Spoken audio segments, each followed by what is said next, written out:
A lot of patients will notice that as they smile, they get lines that fan out from the corner of their eyes, and we call those crow's feet.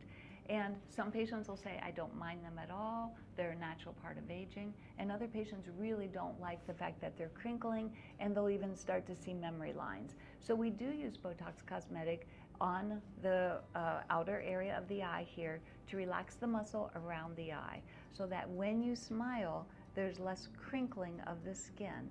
I compare it to shoving fabric on a curtain rod together and then relaxing it, so that you can watch some patients, and as they smile, things really crinkle. So by placing Botox here, we relax that muscle, so when you smile, you don't have that crinkling effect. Then the skin can relax, the crow's feet can gradually improve as they're not being crinkled, or they don't develop at all. People worry about looking fake and looking frozen, and they'll say, well, I want to look like I'm smiling normally. What doesn't happen when we treat the crow's feet is keeping cheeks from moving, and that's part of what creates that facial smile that shows warmth instead of the dead smile.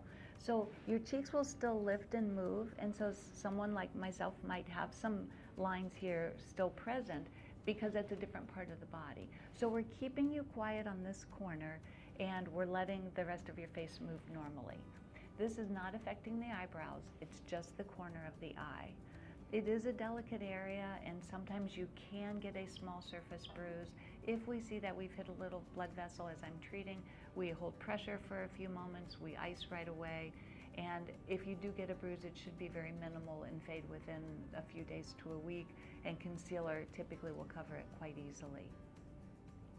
If your crow's feet are not deeply embedded, as I relax that skin and the muscle movement, you'll see gradually with the use of especially good skincare products that those lines will fade completely. If you're coming in before you have crow's feet as permanent memory lines, they won't develop at all.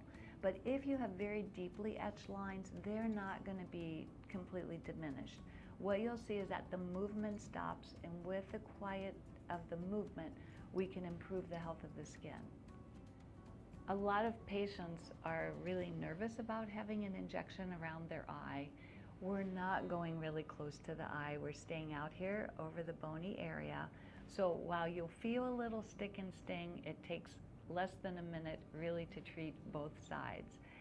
And you will have a little bit of redness and a little bit of swelling for a very short time. You can cover with makeup, go right back to work. Sometimes patients will come in with a complaint of crow's feet, and there's really some other things going on. One is that there may be a lot of sun damage and just aging to the skin, and so we always start with physician grade skincare, which is going to get a much better result overall than what you buy over the counter. Also, we do use a laser called the dot laser to this area around the eye, and the purpose of the dot laser is to rejuvenate the skin by removing the upper layers of skin, stimulating collagen, and removing the damaged skin. So often we'll do the dot laser in this eye area. The healing time is about a week, and it's done under local numbing in our office. So it's a very easy procedure to have done.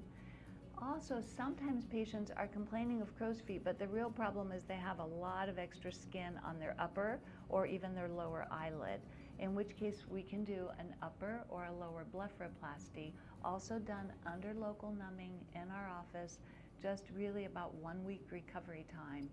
And so often we're using a combination of treatments to really totally rejuvenate that eye area.